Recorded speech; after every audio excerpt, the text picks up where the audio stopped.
bisa oleh dengan HP itu, dengan aplikasi HP itu.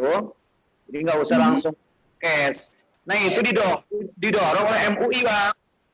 Iya, itu dia nanti akan kita bicarakan. Di sini kebetulan ketuanya kan sudah ada nih. Ya. Nanti untuk usul-usulan nanti sekaligus nanti biar dibicarakan pada saat kita acara. Ustadz, apa kita mulai saja? Apa menunggu jam 7:30 atau kita sambil mulai? Sambil mulai saja mungkin, Ustadz. Karena ini kan live streaming juga. Oh begitu. Mari. Kita mulai saja ya. Mari. Baik. Assalamualaikum warahmatullahi wabarakatuh. Bismillahirrahmanirrahim. Ya ayyuhalladzina amanu hal adullukum ala tijaratin tunjikum min adzabin alim. Tu'minuna billahi wa rasulihi wa tujahiduna fi sabilillahi bi amwalikum wa anfusikum dzalikum khairul lakum in kuntum ta'lamun. Shadaqallahu adzim. Raditu billahi rabba wa bil islam madina bi Muhammadin nabiyya wa rasulah wa bi sadri wa yassir li amri wa hlul 'uqdatam min lisani yafqahu qawli. Yang saya hormati Ketua KPEU Majelis Ulama Indonesia, Kakanda, Abangda, Ustadz Insinyur Haji Nuruzzaman. Saya hormati Ustadz Imam Baihaqi, Ustadz Aid Zaki, Ustadz Aldi, Pak Denny, Pak Zainul, Pak Asbi, dan lain-lain, dan seluruh pemirsa yang menyaksikan acara Bincang Ekonomi Umat yang kita live streamingkan secara perdana untuk pertama kali pada acara dalam rangka memperkuat perekonomian umat di tataran nasional maupun di regional. Tentu sebelum kita mulai acara, perlu kami sampaikan bahwa pada tanggal 16 Desember 2020 kemarin telah terbentuk Bank Syariah Indonesia secara resmi yang berdiri dan mulai akan efektif pada tanggal 1 Februari 2021. Yang sebelumnya pendirian Bank Syariah Indonesia ini terjadi pro kontra. Seperti yang kita ketahui, ada yang mengatakan tak perlu ada pembentukan, perlu cukup konversi saja. Ada juga yang mengatakan biarkanlah Bank Syariah itu bersaing secara sehat. Ada juga yang mengatakan konsolidasi akan sulit pasca pembentukan Bank Syariah Indonesia tersebut. Akan tetapi pada prinsipnya bahwa negara Republik Indonesia memiliki paling tidak ada 2 undang-undang tentang yang mengatur tentang perbankan. Yang pertama Undang-Undang Nomor 10 Tahun 1998 tentang perubahan atas Undang-Undang Nomor 7 Tahun 1992 tentang perbankan, dan Undang-Undang 21 Tahun 2008 tentang perbankan syariah. Tentu di dalam refleksi dan perspektif perekonomian syariah ada standar ganda, ada konvensional, ada syariah. Untuk itu di dalam mengungkap penting dan urgensi esensi daripada pembentukan bank syariah yang sudah terjadi, tentu tidak hanya bank syariahnya saja, tentu entitas perekonomian secara industri global dan industri secara regional tentu harus didukung dengan market secara industri, tidak hanya pada aspek keuangan. Untuk itu kita bedah pada malam hari ini dengan menghadirkan narasumber kita, Ustadz Insinyur Haji Nuruzzaman. Beliau merupakan Ketua Pemberdayaan Ekonomi Umat Majelis Ulama Indonesia Pusat yang akan mengangkat tema dan isu yang menarik dengan judul Pentingkah BUMN Syariah. Untuk itu kami persilahkan kepada Ustadz untuk memberikan pandangan kontributif kepada bangsa dan negara ini agar terbuka hati dan renungannya dalam rangka mendongkrak laju peningkatan perekonomian umat. Padahal Ustadz Nuruzzaman, waktu dan tempat kami persilahkan.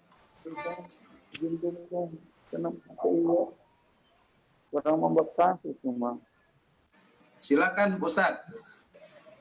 Terima kasih Ustadz Haji Mahmudi Affan Rangkuti yang dirahmati Allah Subhanahu wa taala, Wakil Ketua Komisi Pemberdayaan Ekonomi Umat Majelis Ulama Indonesia. أعوذ بالله السميع العليم من الشيطان الرجيم. بسم الله الرحمن الرحيم. السلام عليكم ورحمة الله وبركاته. الحمد لله Waalaikumsalam. Waalaikumsalam warahmatullahi الذي أرسل رسوله بالهدى ودين الحق ليظهره على الدين كله وكفى بالله شهيدا. أشهد أن لا إله إلا الله وأشهد أن محمدا عبده ورسوله. اللهم صل وسلم وبارك على سيدنا محمد لا نبي بعده. Hadirin yang dirahmati Allah Subhanahu wa taala, Bapak-bapak dan ibu-ibu, di dalam diskusi kita, silaturahim kita, silatul fikri kita berharap ini menjadi sebuah multaqa fikri yang kita berharap menjadi sebuah platform. Diskusi ini menjadi sebuah lompatan besar, kuantum di dalam bagaimana kita menata ekonomi yang dampaknya adalah kepada umat. Bapak-bapak dan ibu-ibu yang dirahmati Allah Subhanahu wa taala, setelah 2021 ini kita masuki, kita menghadapi luar biasa kondisi yang ada pada saat sekarang ini, di mana kita menghadapi kondisi yang berat. Pada tahap awal kita berhadapan, setahun kemarin berhadapan dengan masalah medis ketika Allah Subhanahu wa taala menakdirkan kita berada dalam tekanan pandemi. Pada perjalanan berikutnya kemudian tekanan ini bertambah menjadi tekanan koordinatif. Jadi tekanan koordinatif dari bagaimana kita melakukan konsolidasi sebuah negara. Ini juga tidak mudah, walaupun kita memiliki teknologi online, bagaimana kemudian kita memiliki teknologi komunikasi virtual. Namun shifting paradigm sekarang yang terjadi, kemudian komunikasinya menjadi virtual, tapi ini tidak mudah. Apalagi ketika kita berbicara tentang anggaran dan distribusinya. Apalagi kita berbicara tentang aparatur negara dan pengendaliannya. Maka tekanan ini terus bertambah ketika kemudian sekarang mengarah kepada tekanan ekonomi. Mengarah kepada tekanan ekonomi, terjadi resesi. Setelah 2 kuartal ini kita mengalami keturunan dan penurunan dalam pertumbuhan ekonomi, lalu ini bisa berdampak pada depresi. Bapak-bapak dan ibu-ibu yang dirahmati Allah Subhanahu wa taala, ini hadir juga Bapak Sekretaris Komisi Pemberdayaan Ekonomi Umat Majelis Ulama Indonesia, selamat datang, dan Bapak-bapak pengurus semuanya dan ibu-ibu pengurus semuanya di Komisi Ekonomi Pemberdayaan Ekonomi Umat Majelis Ulama Indonesia. Ini menjadi tanggung jawab dan amanah kita bersama ketika tekanannya sudah terus menusuk kepada jantung ekonomi. Ketika kemudian ada sebagian dari rakyat kita yang memiliki deposit, dia tidak mengalami suatu goncangan, kecuali goncangan kelelahan. Kelelahan jiwa dan kelelahan tekanan atas pandemi ini. Tapi pada masyarakat akar rumput, ini tekanannya luar biasa. Maka empati ini perlu kita berikan, diskusi ini menjadi diskusi yang menarik, yang ini luar biasa. Saya mengapresiasi kepada Bapak Wakil Ketua Ustadz Haji Mahmudi Afan Rangkuti yang menginspirasi pertemuan ini. Moga-moga ini menjadi ibadah amal jariyah, man sanna sunatan hasanatan, membuat perilaku kebiasaan yang baik yang akan diteruskan oleh generasi berikutnya, pejuang-pejuang berikutnya. Bapak-bapak dan ibu-ibu yang dirahmati Allah Subhanahu wa taala, maka kondisi kita ketika masyarakat ini sudah tertekan secara ekonomi, 1,6 juta orang ter-PHK. Dan bertambah terus, terakhir kemudian lebih sampai 6,5 juta orang ter-PHK. Kehilangan pekerjaan. Ini harus kita pikirkan, karena bagaimanapun negara ini bisa ada karena keberadaan ownernya, yaitu rakyat. Maka kondisi 6 bulan yang terus tertekan ini, belum lagi kemudian kondisi tentang vaksin. Alhamdulillah, Majelis Ulama Indonesia sudah memberikan informasi tentang halalnya vaksin yang akan membantu menyelesaikan masalah ini. Semoga kita kemudian bisa keluar dari tekanan-tekanan pandemi ini. Periode resesi ini terus akan panjang. Maka nanti akan mengalir kondisi itu kepada piramida Maslow-nya ke bawah. Jadi menunjuk kepada dasar dari piramida Maslow, di mana orang sekarang lebih concern kepada masalah kesehatan, masalah pangan. Piramida yang di atasnya sudah turun semuanya. Bagaimana sekarang bertahan hidup. Oleh karenanya negara harus hadir dan konsep syariah itu harus secara kafah kemudian hadir memikirkan masalah ekonomi yang kemudian kelengkapan di dalam menata ekonomi berdasarkan skala negara itu adalah badan usaha milik negara.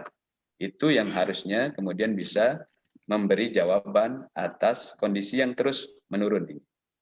Bapak-bapak dan ibu-ibu yang dirahmati Allah Subhanahu wa taala, kita bersyukur dengan kondisi pandemi semacam ini. Jadi ada shifting ketika piramida itu kemudian mengarah ke bawah, orang lebih concern kepada kesehatan, kepada pangan yang di atasnya sudah turun. Sekarang kemudian orang lebih empati. Karena kondisinya sekarang melihat tetangga sulit dan sebagainya. Sebelumnya banyak kemudian orang yang menyalahkan orang lain. Bahkan yang kasihan ini rakyat yang disalahkan. Ya, rakyat disalahkan. Jadi kalau kita melihat di dalam surat Yasin ini, kalau ada masalah apa-apa, sering rakyat yang disalahkan. Termasuk ketika pandemi tidak selesai, termasuk kemudian ketika ekonomi tidak selesai. Saya kira dalam kacamata syariah, kita perlu mendudukkan ini secara elegan. Bagaimana ini terjadi?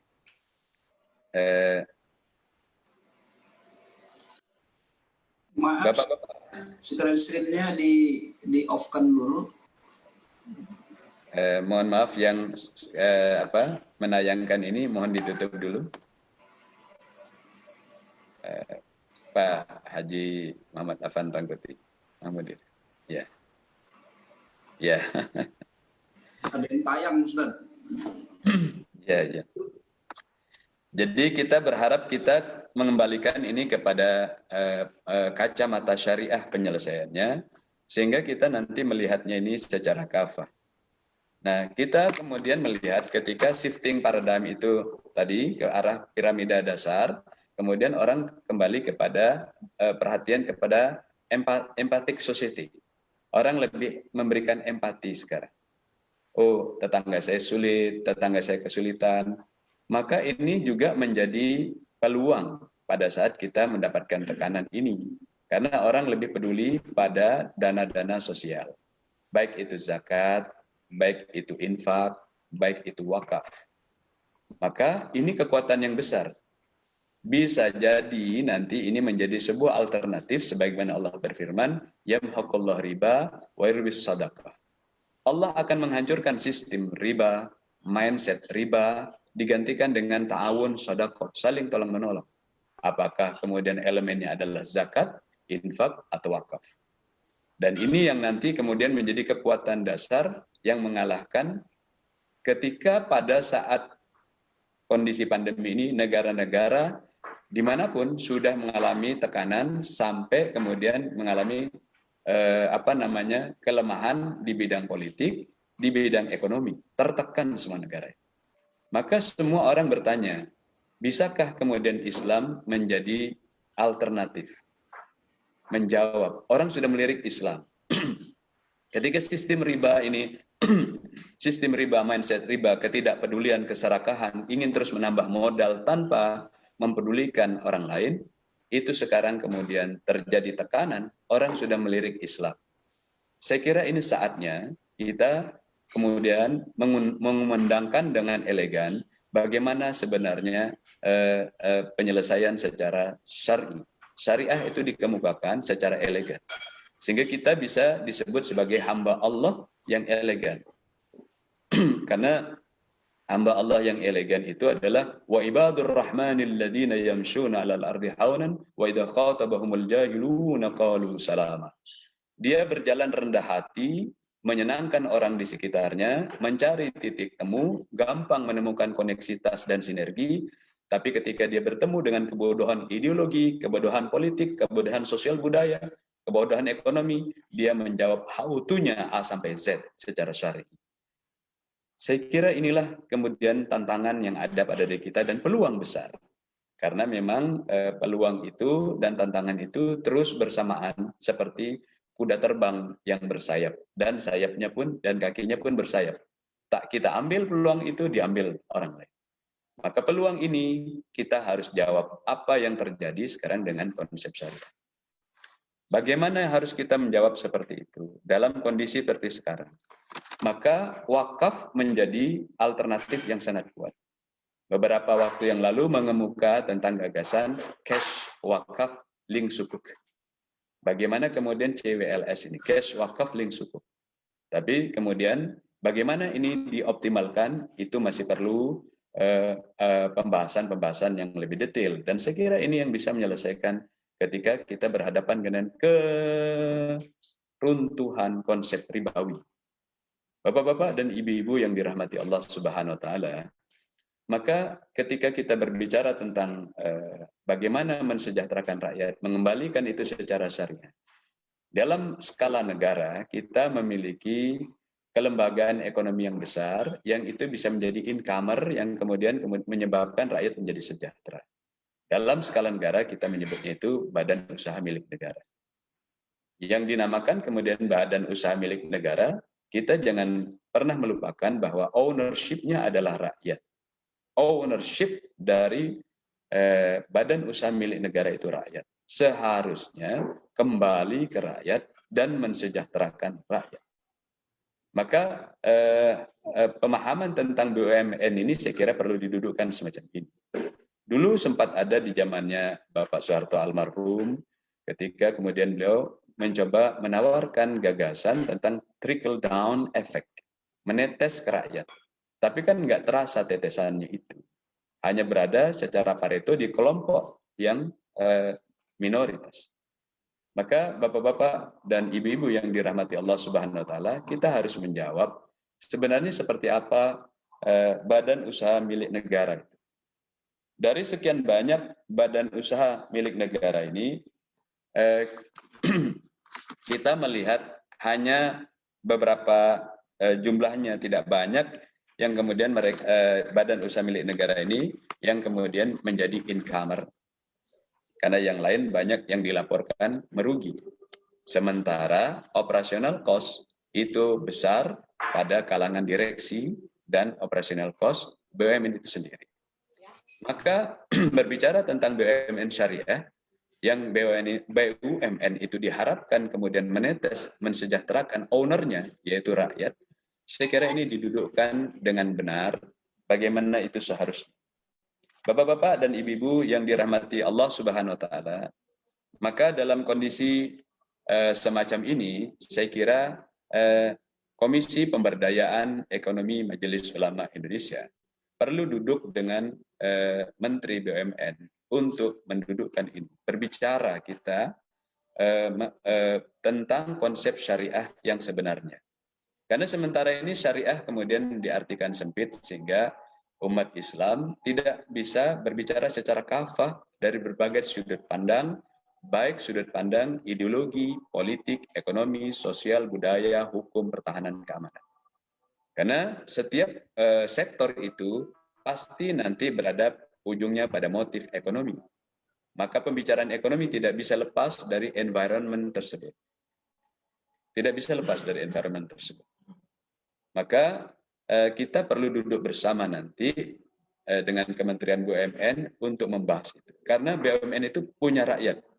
Dan kita berkepentingan membela itu karena itu punya rakyat, punyanya umat.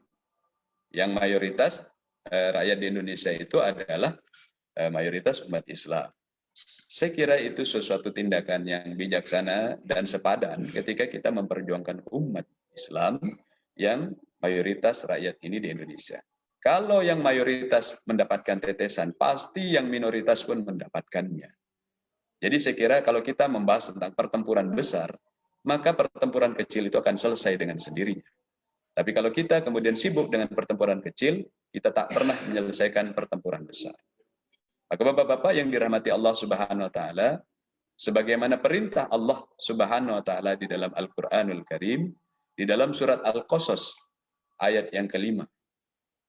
Allah Subhanahu wa taala berfirman, "A'udzu billahi minasyaitonir rajim. Bismillahirrahmanirrahim. Wa nuridu an namunna 'alal ladzina istud'ifu fil ardh wa naj'alahum a'immatan wa naj'alahumul warithin." Shadaqallahul adzim. Dan kami Allah menghendaki untuk menurunkan, memberikan karunia itu kepada kaum du'afa di muka bumi, agar mereka itu nanti, para du'afa itu merasakan kepemimpinan, menjadi pemimpin, a'immah, dan mereka merasakan sumber daya Allah. Sumber daya. Jadi perintah meneteskan kesejahteraan, welfare kepada rakyat itu perintah kitabullah. Perintah. Agar kita mengawal supaya rakyat yang du'afa itu kemudian bisa menikmati kepemimpinan. Sehingga jangan sampai kemudian kesejahteraan itu hanya dinikmati sebagian kecil minoritas, sementara rakyat tidak menikmati. Itu pelanggaran kitabullah. Maka kita diperintahkan oleh Allah mengawal itu. Hadirin bapak-bapak dan ibu-ibu yang dirahmati Allah Subhanahu wa taala, ketika kemudian orang bisa mendapatkan eskalasi kesejahteraan karena dia memiliki jalur-jalur dan vehikel politik, maka seharusnya rakyat bisa mendapatkan itu.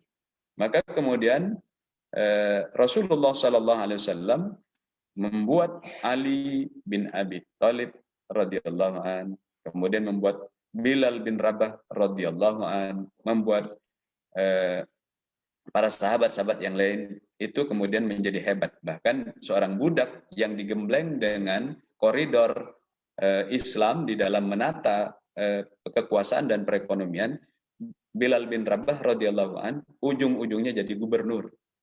Jadi bagaimana orang-orang du'afa itu kemudian merasakan nikmat kepemimpinan. Dia tidak ditinggalkan, dia hanya bisa diberikan kebahagiaan pada saat hanya mendengarkan jurkam. Beberapa saat, setelah itu ditinggalkan selama 5 tahun. Sudah saatnya kita kemudian meneteskan kesejahteraan ini melalui pengawalan, kelembagaan, termasuk di dalam pengawal ekonomi. Dalam hal ini meneteskan kepada mereka. Dan sumber daya yang ada di kita, yang dikelola oleh BUMN itu, termasuk juga selain masalah perbankan, moneter, itu kita juga memiliki sumber daya alam. Sektor real, BUMN yang menangani sektor real, selain kemudian perbankan, jasa, dan sebagainya. Maka bapak-bapak dan ibu-ibu yang dirahmati Allah Subhanahu wa taala, berbicara perbankan, berbicara BUMN maksud saya, yang itu untuk rakyat, kita harus mengawalnya bagaimana itu bisa menetes, sehingga rakyat bisa mendapatkan kesejahteraan, karena sumber daya alam emas, minyak, gas alam, oil and gas, itu mesti menetes kepada rakyat. Jadi bicara BUMN syariah, kita bisa ke sana. Karena sementara ini ketika berbicara syariah, selalu saja dikunci kepada pembicaraan moneter. Perbankan. Syariah itu sangat luas. Sesuai maqasid syar'i. Sebagaimana Imam Ghazali mengajarkan kepada kita. Bahwa ketika berbicara tentang pengawalan syariah itu harus melihat pada maqasid syar'i. Terjaganya hifdzuddin, terjaganya agama. Hifdzul mal, terjaganya harta. Hifdzun nasl, terjaganya keturunan. Hifdzul akal, terjaganya akal. Maka di situ kemudian kita harus mengawal, kalau kita mau bicara syariah, ya koridornya syariah. Kalau kita bicaranya BUMN, ya bicaranya ownership tentang rakyat. Dua hal ini mestinya berpadu dengan indah, dengan mozaik kekayaan yang luar biasa di negeri ini yang luar biasa. Sepotong sorga, kata orang-orang dalam adagiumnya. Sepotong sorga yang ada dalam planet ini. Bapak-bapak dan ibu-ibu yang dirahmati Allah Subhanahu wa taala, Jadi kalau kita berbicara BUMN, saya kira kita perlu membicarakan revitalisasi ini. Sehingga kemudian kalau kita melihat seharusnya BUMN yang diciptakan oleh negara itu kembali menetes kepada rakyat, ownership, bukan hanya beberapa belas dari sejumlah banyak ratusan dari jumlah BUMN. Maka ini kata kunci pertama tentang BUMN, tidak hanya perbankan. Lalu yang berikutnya, ketika kita berbicara syariah, maka dia harus kemudian BUMN ini bisa membuat orang tenang dalam beragama. Semua orang berhak mendapatkan kesejahteraan. Lakum dinukum waliyadin. Dengan badan usaha milik negara ini. Karena ini milik rakyat bersama-sama. Maka berbicara BUMN syariah tidak hanya perbankan saja. Atau etalase moneter. Maka yang lain juga begitu. Yang berikutnya juga dalam maqasidus syar'i hifdzul mal harus terjaga harta ini, termasuk hartanya rakyat. Maka BUMN seperti apa yang syar'i, yang syariah itu adalah BUMN yang bukan hanya di branding dengan kata syariah. Saya lalu teringat dengan bagaimana pasca perjanjian Balfour itu kemudian terjadi negara Israel. Orang menjadi confused tentang Bani Israel, karena mereka menganggap Bani Israel yaitu. Karena menggunakan kata Israel. Padahal Bani Israel itu ada yang bagus, ada yang tidak bagus. Maka kemudian kata Israel itu membuat orang confused, menganggapnya seperti itu. Jadi saya kira kata syariah itu juga perlu didudukkan perkaranya.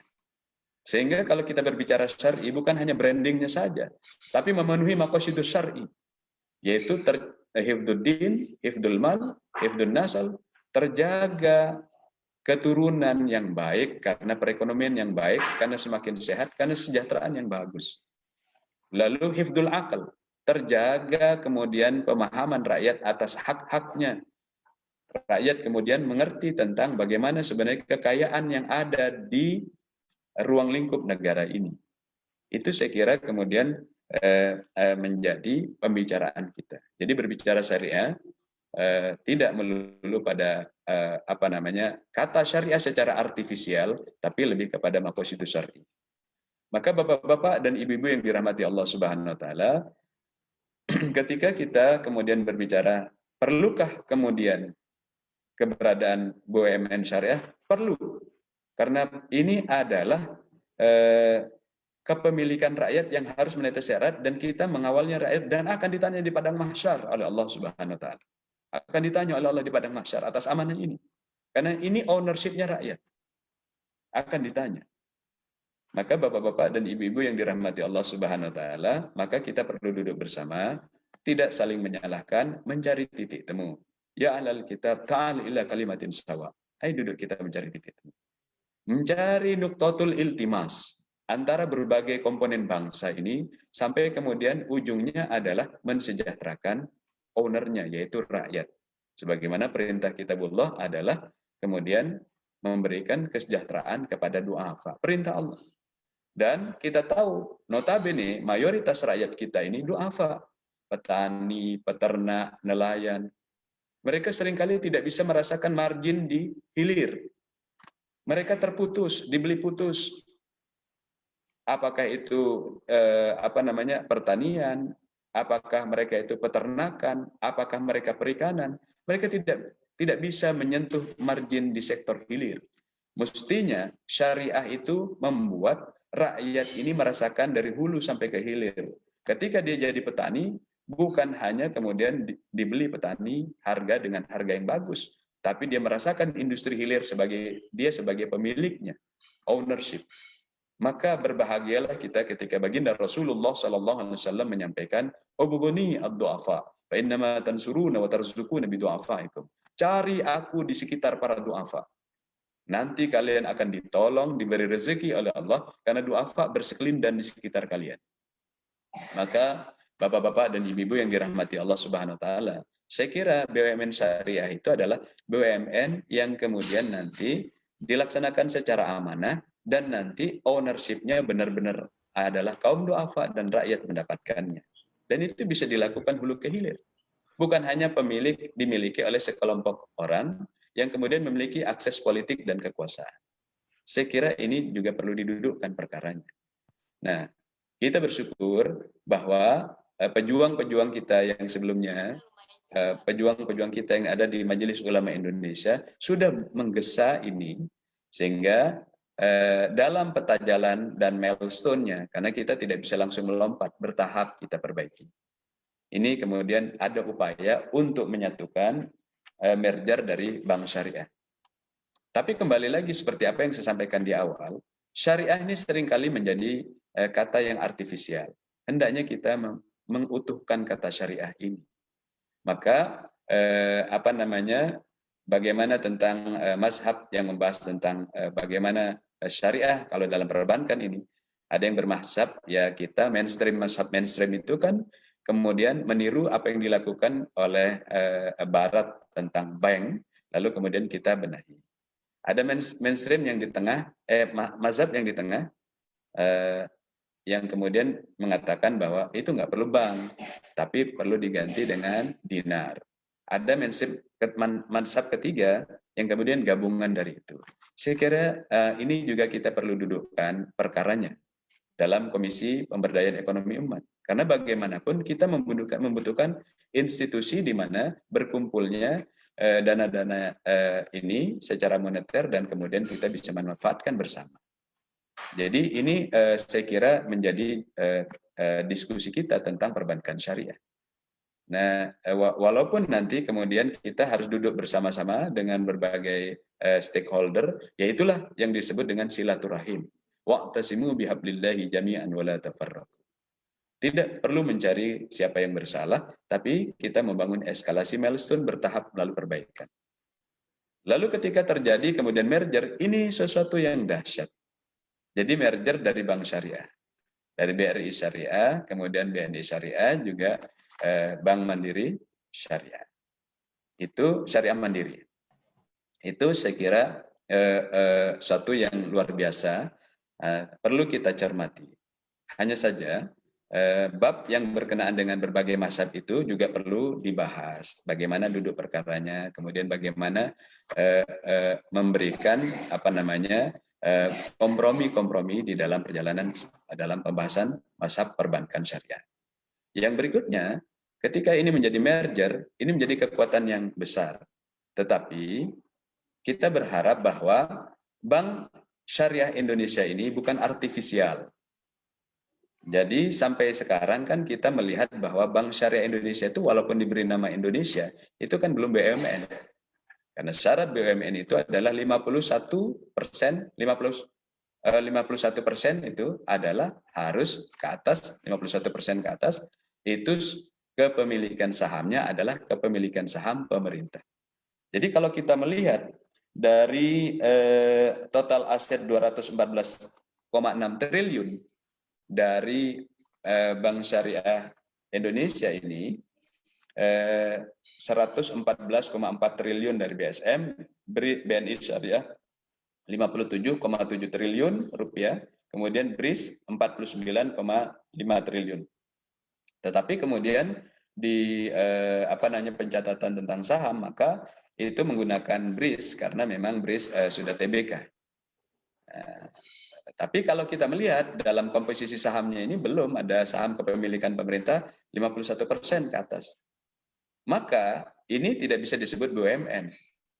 Walaupun digunakan branding kata Indonesia, kita perlu menggesa supaya ini kemudian menguat menjadi BUMN.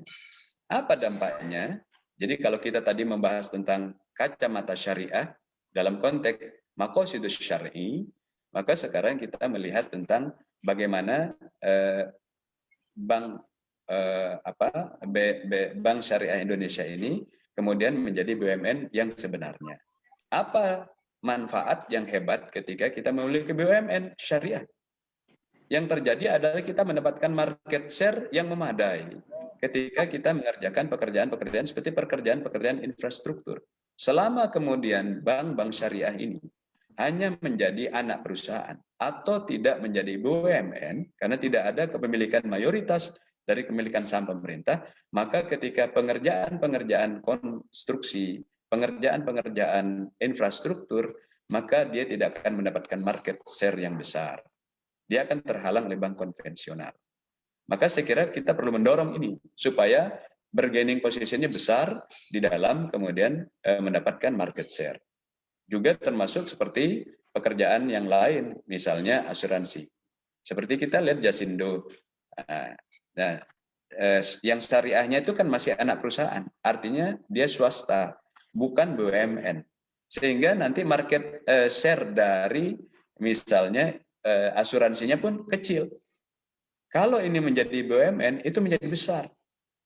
Demikian juga perbankan yang disebut dengan Bank BS ini, Bank Syariah Indonesia. Jadi saya kira Bapak-bapak dan Ibu-ibu yang dimuliakan Allah Subhanahu wa taala, dua kata kunci ini yang saya sampaikan di dalam diskusi kita. Satu, kembalikan syariah itu ke dalam maqasidus syar'i. Yang kedua, hendaknya kita umat Islam ini memiliki BUMN yang syar'i, yang syariah semacam tadi. Karena BS ini bukan BUMN.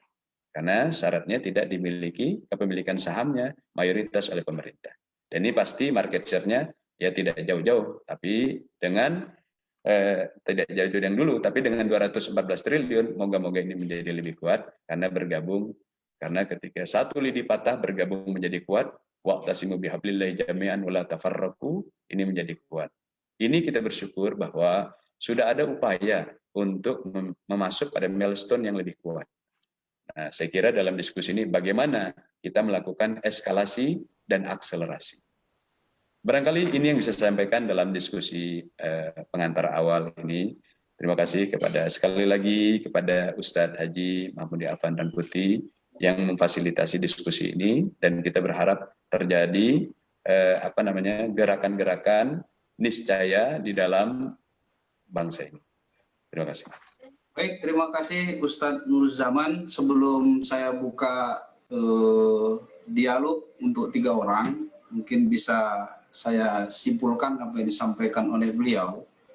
Memang pada kisaran tahun 1992, ketika Yendaka menguasai pasar perekonomian keuangan pada masa itu, dan terus dikuntit oleh Dovin, sehingga terjadi satu aksi bersaing dan memunculkan beberapa gejolak-gejolak ekonomi seperti tahun 1998, dan baru-baru ini juga di tahun 2008 gelombang Spanyol atas kasus mortgage di Amerika Serikat, itu Indonesia mampu bertahan daripada gejolak resesi tersebut, dan lirikan pasar yang menarik adalah syariah karena digadang sebagai tameng sebuah kedaulatan perekonomian di negara Indonesia. Memang apa yang disampaikan oleh beliau, saya teringat dengan tujuan negara, yakni menciptakan kesejahteraan umum yang memiliki relevansi atas pasal 33 kalau tidak salah saya, bahwa bumi, air, dan yang terkandung di dalamnya dikuasai oleh negara dan dipergunakan sebesar-besarnya untuk kemakmuran rakyat. Jadi memang pada perspektif ini memang sepertinya urgensi dan esensi daripada dibentuknya badan usaha milik negara berbasis syariah itu memang perlu dilakukan secara konsentrasi, dan diyakini akan mampu lebih meningkatkan pasar fiskal, keuangan, dan pasar modal di Indonesia. Selanjutnya saya buka untuk 3 penanya sekaligus dialog kepada kita dalam rangka diskusi ini. Kepada Bapak Ibu dipersilakan. Mungkin saya bisa mengawali Pak Rangkuti. Silakan Pak Imam. Silakan. Ya.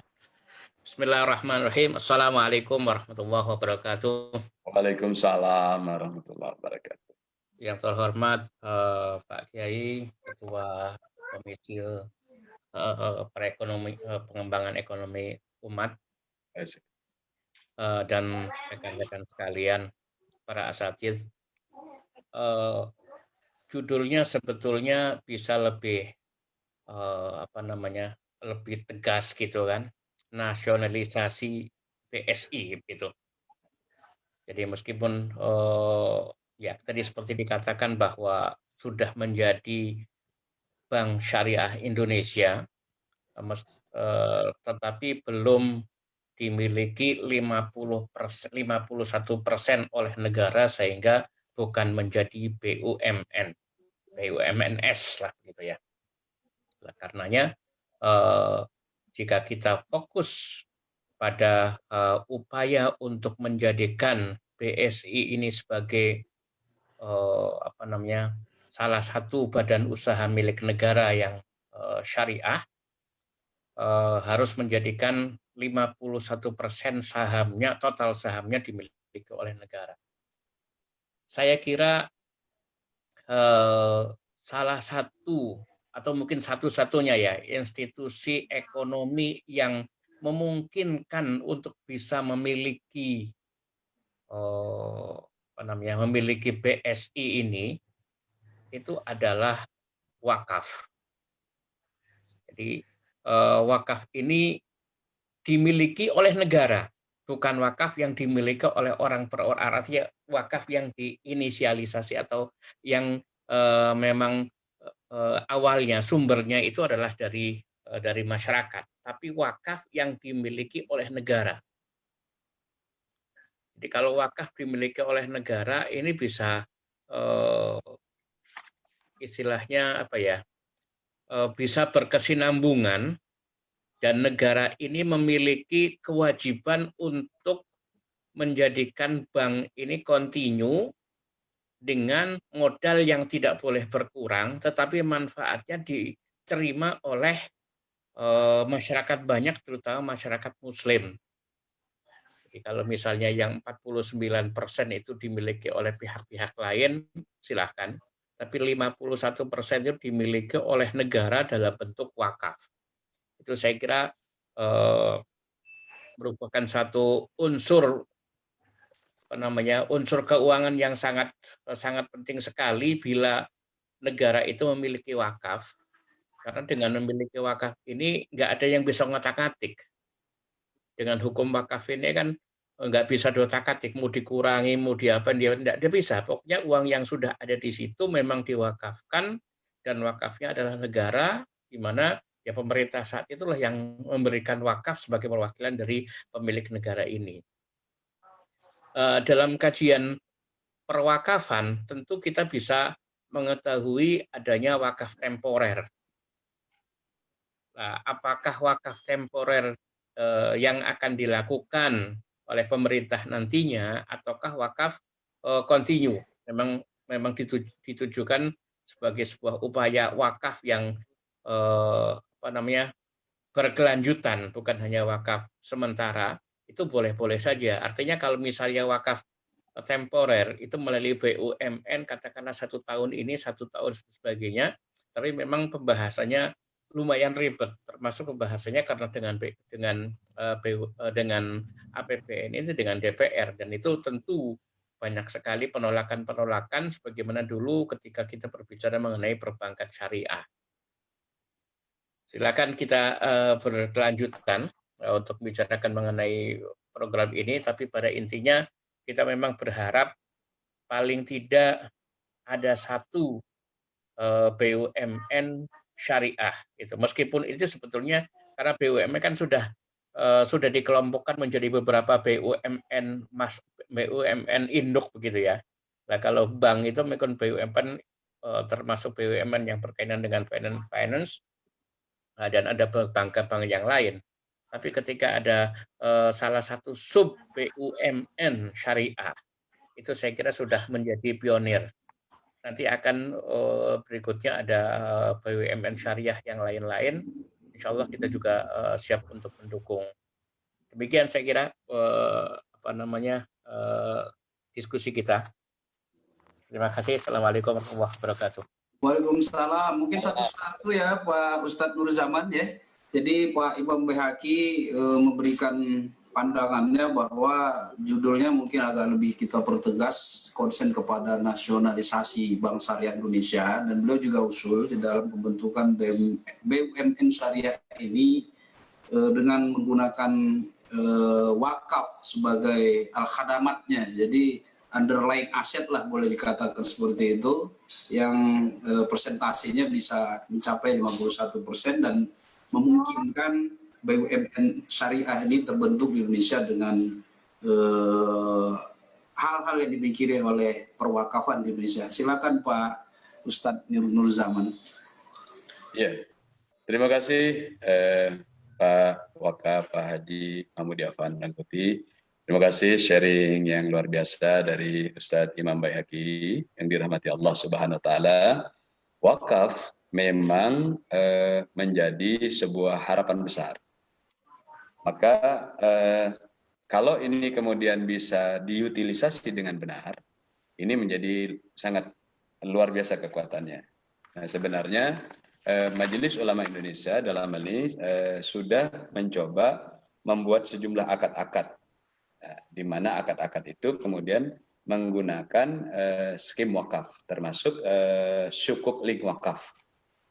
Jadi kemudian ditarik kepada skim wakaf. Karena inilah kekuatan besar. Jadi saya tertarik ketika dalam kondisi pandemi seperti ini kemudian orang-orang mulai melirik kepada dana reservoir sosial. Baik zakat, infak, wakaf. Dan memang yang langsung dibidik yang wakafnya itu karena dia besar. Dia menjadi dasar dari gunung es. Kalau zakat itu kan masih kecil. Kalau berdasarkan pengakuan Basnas itu kan 219 triliun. Itu pun yang dikelola oleh itu potensi zakat 219 triliun yang dikelola oleh Basnas dari undang-undang zakat kemarin baru berkisar 10 triliun, masih banyak. Tapi ini piramida gunung es ke bawah itu makin besar. Infak ada lagi yang lebih besar namanya wakaf. Nah, saya kira tepat sasaran kalau kemudian menyelesaikan masalah hutang negara, masalah tekanan ekonomi pada umat ini menggunakan wakaf. Maka sudah diadop oleh Fatwa MUI. Namun demikian, kita menawarkan sesuatu yang lebih besar, namanya cash wakaf link sukuk. Jadi itu dari wakaf diambilnya, seperti kata Ustadz Baihaqi. Kalau ini sukuk yang ditarik kepada skim wakaf yang tadi. Jadi ini luar biasa. Nah, kita melihat bahwa aset wakaf di Indonesia itu, dari data BWI Badan Wakaf Indonesia itu ada kurang lebih 414.000 hektar lahan yang bisa diutilisasi. 414.000 hektar lahan dan kebanyakan ini 90%-nya baru diutilisasi dalam 3M. Masjid, mushola, madrasah. Sebenarnya bisa diutilisasi dalam bentuk yang lain. Dan kalau ini kemudian kita kelola, ini menjadi peluang yang sangat besar. Karena tanah itu luar biasa besarnya potensinya. Kemudian 10% tanah wakaf itu yang data yang tadi itu kebanyakan masih berada di ring 1 kota-kota besar. Sehingga pemanfaatan ekonominya masih rendah. Ini mapping dari kondisi yang ada itu. Dan kalaupun ada nadirnya, sementara ini nadir wakaf yang ada itu kemudian akses terhadap sumber pembiayaan formal itu tidak kuat. Demikian juga kemudian belum lagi masalah kemampuan dari nazir. Ada stigma bahwa nazir itu nggak punya kapasitas dalam pengelolaan. Padahal justru aset wakaf ini lebih unggul dalam hal kita bicara masalah break even point, imbal hasil, ERA, ya, dan dalam hitungan kinerja keuangan lainnya. Itu wakaf itu memiliki keunggulan. Tapi kemudian seperti kita melihat itu di Arab Saudi, Malaysia, Singapura itu, ketika kemudian mereka membangun Pullen Complex, kemudian Zamzam Tower, itu kan luar biasa menggunakan piranti wakaf.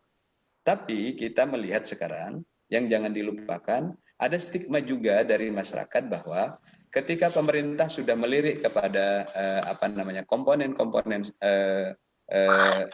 ekonomi syariah ini, itu terutama ketika sudah melirik wakaf, itu analisanya adalah ada kecurigaan. Kecurigaan dari rakyat karena pemerintah ini kemudian tidak menggunakannya sesuai dengan keberpihakan kepada rakyat itu sendiri yang mayoritas muslim. Saya kira ini juga menjadi sebuah permasalahan kita. Dan bagaimana kita kemudian menerjemahkan, membicarakan ini. Tapi kalau ini dikelola dengan benar, itu menjadi kekuatan yang luar biasa. Cuman satu yang masih kurang juga, ketika seperti cash wakaf link sukuk ini kan sudah digulirkan narasi dan gagasannya, dicoba juga dibentuknya, tetapi belum terimplementasikan. Satu hal yang kurang itu adalah lembaga penjaminan. Jadi kalau pemerintah kemudian akan mengelola, menutilisasi wakaf itu, baik wakaf tunai ataupun kemudian wakaf infrastruktur seperti tadi, negara harus menyediakan lembaga penjaminan terhadap pengelolaan wakaf ini. Karena kalau terjadi default, maka kemudian harus ada yang menanggung. Nah ini belum tersedia regulasi ini. Nah jadi kalau ini kemudian dibangun menjadi sebuah BUMN syariah juga, karena asuransi seperti Jasindo Syariah juga bukan BUMN karena dia anak perusahaan, masih swasta. Ini bisa bagus sekali. Nah, kita berharap dengan adanya entry point Bank Syariah Indonesia ini, Bank Syariah Indonesia ini bisa kemudian dari dana nanti yang akan dilendingkan di dalam pengelolaannya nanti dari sekian dana yang terkumpul dari 3 bank syariah ini, bisa ada yang fokus diutilisasi kepada aset wakaf. Jadi kita dorong ini supaya ada diutilisasi aset wakaf. Kita hitunglah kurang lebih 20 triliun kalau itu diutilisasi dari kemudian dana yang ada untuk aset wakaf, ini luar biasa. Kalau dulu di zamannya Pak Harto itu ada KUK tuh, kredit usaha kecil. Nah ini mestinya kalau kita endorse, maka lahan-lahan wakaf yang terbengkalai, belum lagi yang di luar ring satu kota, itu akan dahsyat. Jadi kebijakan ini perlu kita kawal. Tentu saja nanti lembaga penjaminannya juga perlu disiapkan. Nah saya kira untuk menyutilisasi ini wakaf, baik itu wakaf tunai, baik itu wakaf atas infrastruktur, tanah dan sebagainya, masih kurang satu lembaga penjaminan untuk utilisasi aset wakaf. Pengawasan terhadap aset wakaf ini belum punya kita.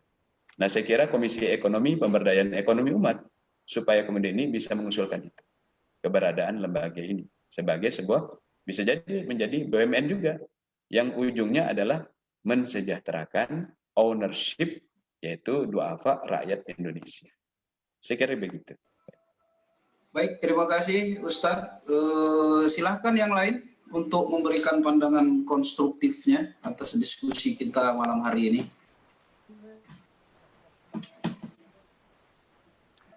Silakan yang lain. Boleh Jaharudin, Pak Afan? Silakan Pak Jaharudin. Bismillahirrahmanirrahim. Assalamualaikum warahmatullahi wabarakatuh. Waalaikumsalam warahmatullahi wabarakatuh.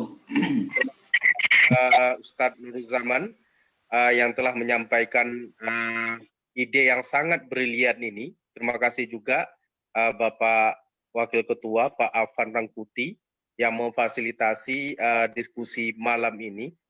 Diskusi ini saya pikir adalah diskusi yang sangat bernas, Bapak. Diskusi yang sangat penting dibahas. Ide ini akhirnya menjadi tawaran yang sangat logis, tawaran yang sangat bisa dilakukan dan dikerjakan oleh mitra kita pemerintah nantinya. Nah, menurut saya tadi ditambah oleh Pak Imam Baihaqi mengkaitkan dengan wakaf, dan kita tahu bersama bahwasanya wakaf itu mempunyai potensi yang luar biasa. Saya kebetulan salah satu peminat atau pemerhati wakaf di KNKS, di Master Plan Ekonomi KNKS itu dikatakan potensi wakaf itu 180 triliun. Yang terkumpul sampai 2017 itu baru 199 miliar saja. Jadi 1 triliun pun belum sampai. Nah ini memang PR tersendiri, memang dibutuhkan berbagai macam strategi untuk akhirnya wakaf yang potensi besar itu menjadi real di tengah-tengah masyarakat. Jadi ini sesuatu sangat menarik. Nah, terkait dengan BUMN syariah ini, Bapak Ketua, ya, Ustadz Nuruzzaman, ada beberapa yang menurut saya perlu kita pertajam. Misalnya adalah kita perlu menuliskan secara lebih rinci lagi terkait dengan aspek-aspek tantangan regulasi, Pak, dalam penerapannya. karena bernegara itu tentunya tidak akan terlepas dari hukum-hukum positif, regulasi, sehingga akhirnya ide ini sangat mulus disampaikan kepada Menteri BUMN dan akhirnya ini benar-benar menjadi terrealisasi. Kemudian kedua, sangat perlu ide-ide seperti ini adalah ide-ide yang terus diwacanakan, salah satunya ke media tentunya, sehingga akhirnya menjadi perbincangan, dan termasuk dalam hal ini adalah perlu juga ide ini kita bawa Bapak Ketua untuk ke kampus misalnya, kita roadshow ke beberapa kampus, berdiskusi dengan beberapa profesor di kampus, sehingga akhirnya ide ini terus dikritisi, terus dilengkapi, terus disempurnakan, sehingga akhirnya ide ini bukan hanya sampai wacana, tetapi ide yang benar-benar direspon positif oleh stakeholder yang nantinya akan akhirnya bisa bekerja sama dengan MUI untuk menerapkannya. Ya kemungkinan kami mungkin tentunya di komisi kita sendiri kan ada beberapa, itu saya pikir adalah orang-orang kampus. Kita mulai misalnya dari kampus masing-masing. Ya saya kebetulan punya akses di Universitas Muhammadiyah Jakarta dan juga insya Allah bisa dicoba ke UIN Syarif Hidayatullah misalnya. Mungkin saja ide-ide ini bisa kita diskusikan dan dipertajam di kampus-kampus tertentu.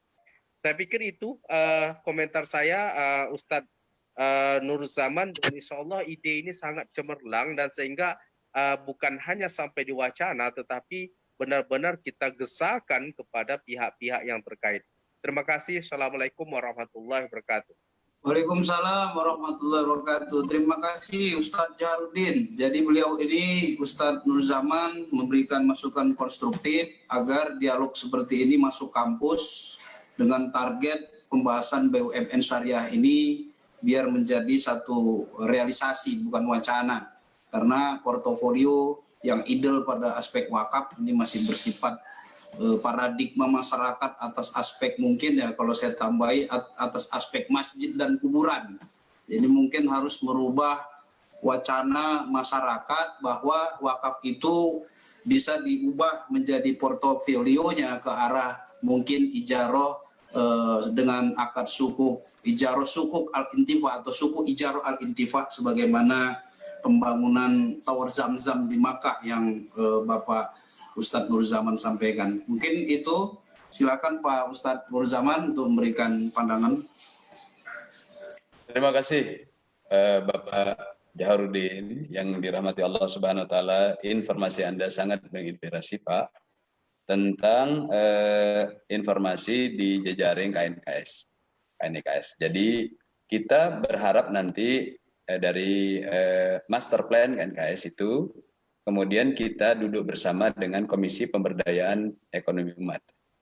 Kita bikin ini di sini ada Ustadz Azwarli yang hadir, Bapak Sekretaris. Saya kira ini menjadi catatan penting bahwa kita nanti melakukan duduk bersama dengan tim dari KNIKS, kita melakukan pertemuan dan kita menjalankan gagasan ini. Sebanyak mungkin kita kemudian menemui lembaga-lembaga, kekuatan-kekuatan umat yang nanti menghasilkan sinergi. Saya sangat setuju. Nanti kita roadshow ke kampus-kampus kita datang. Karena memang permasalahan umat ini, Pak Jaharudin, saya sangat setuju. Permasalahan umat ini sekarang yang kita rasakan adalah kita mampu membangun dinding, tapi tidak mudah membangun jembatan. Nah, sudah saat sekarang dalam kita terdesak dengan pandemi ini, kita cari teman. Kita cari silaturahim, kemudian kita membangun sinergi. Saya sangat setuju. Jadi kalau langkah realnya saja, yang barangkali ini bisa menjadi catatan rekomendasi dari Komisi Pemberdayaan Ekonomi Umat Majelis Ulama Indonesia pada first impression diskusi kita ini, yang secara amal jariah dibangun oleh Pak Waka, Afan, terima kasih. Ini kita bisa mengusulkan nanti ke BSI bahwa nanti itu digesa dalam portfolio berikutnya menjadi BUMN. Satu, bahwa memang kemudian ada kepemilikan saham pemerintah itu yang mayoritas. Dan saya sangat setuju, ini tidak bisa terjadi kecuali dengan kita melakukan pengendalian berdasarkan regulasi-regulasi. Maka Komisi Pemberdayaan Ekonomi, saya kira juga perlu kita melakukan silaturahim dengan kawan-kawan di DPR untuk membicarakan gagasan kita tentang apa yang kemudian perlu dilakukan. Jadi kita gagasan dengan kawan-kawan dan lalu kita memetakan bagaimana timeline-nya supaya itu menjadi sebuah kebijakan. Karena ada gium yang terjadi, kekuatan supremasi politik itu masih di atas supremasi hukum. Dan itu berlaku juga di Indonesia. Maka regulasi ini perlu juga kemudian di backup dengan kekuatan politik. Maka berbicara ekonomi syariah juga tidak bisa lepas dari kafahnya berbicara tentang siasat, yaitu politik. Nah, jadi kan kita kemudian melakukan silaturahim untuk itu. Setidaknya ketika BSI ini misalnya belum menjadi BUMN, kita minta supaya adalah 5% dari portofolio yang ada untuk lending itu misalnya, untuk kemudian menutilisasi aset wakaf. Ya kalau dulu zamannya KUK, kita minta. Kita gesa itu berdasarkan usulan yang kemudian kita duduk bersama, lalu kemudian kita sampaikan, ini gagasan dari Komisi Ekonomi Pemberdayaan Ekonomi Umat. 5% dari portofolio itu, kita bisa luar biasa itu. 5 triliun misalnya untuk awal sebagai inisiasi, lalu kemudian diutilisasi pada lahan-lahan wakaf. Kita berharap nanti Komisi Pemberdayaan Ekonomi Umat Majelis Ulama Indonesia juga bersurat kepada seluruh ormas agar kita kemudian berbagi rata terhadap lending nanti ke lahan-lahan ormas. Termasuk kita mengupayakan dana pendampingannya supaya ketika itu lending nanti jangan kemudian dana yang turun untuk utilisasi dana wakaf itu mempertajam, memperkuat stigma bahwa nadir-nadir itu tidak kompeten. Karena nanti ini akan dipertanggungjawabkan. Ujung-ujungnya kita bertanggung jawab atas amanah dana umat. Nah ini kemudian untuk rakyat. Sehingga itu bisa terjadi kalau kemudian ada lembaga pengawasannya. Kalau kita minta kepada negara supaya ada katakan modal disetor lah 500 miliar atau sampai 1 triliun untuk lembaga penjaminan ini yang akan mengawal dana yang kita minta dari portofolio Bank Syariah Indonesia sebelum dia menjadi BUMN dan berpihak kepada umat dan wakaf, maka dana disetor untuk